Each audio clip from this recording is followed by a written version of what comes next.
Nagbabala ang ilang eksperto na maaaring makasuhan ng Senado kapag hindi nasimulan agad ang impeachment trial ni Vice President Sara Duterte.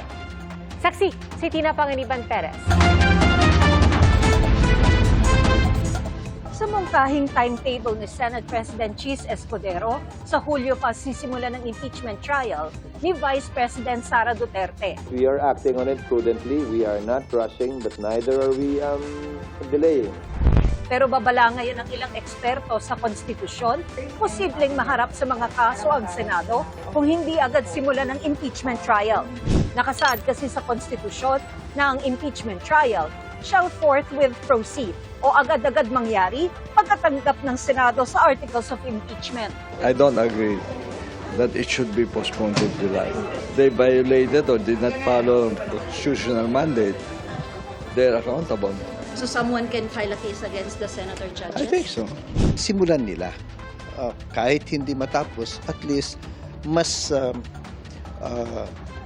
sigurado na yung susunod na mga hukom, yung susunod na set of senators will have the duty to continue it.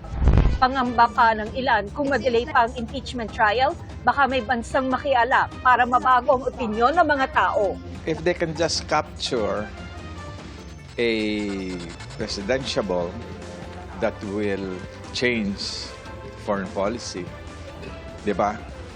That's going to be a very good investment on them. At kung magpasok sila ng ganong kalaking pera, lalo na using social media and AI, and kaya nilang sway yung public opinion. Sara Duterte is known to be, as her father was, close to China.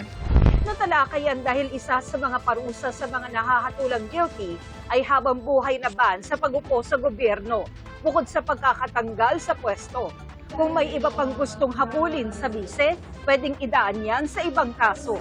Pag once na na-convict na po siya sa impeachment, pwede naman pong kasuhan sa ombudsman. Bukod sa bise, may ibang politiko rin umano ang makikinabang sa delayed trial. Yung impeachment will also be a good opportunity for some people to become presidential. Diba? Sisikat sila. And maybe some of them want that to happen closer to the 2028 elections rather than now. Habang wala pang trial, ay tuloy ang paghahanda ng House Prosecution Panel. Tutulungan sila ng binuong impeachment secretariat ng Kamara. Para sa GMA Integrated News, ako si Tina Panganiban Perez, ang inyong saksi. Mga kapuso, maging una sa saksi. Mag-subscribe sa GMA Integrated News sa YouTube para sa iba't ibang balita.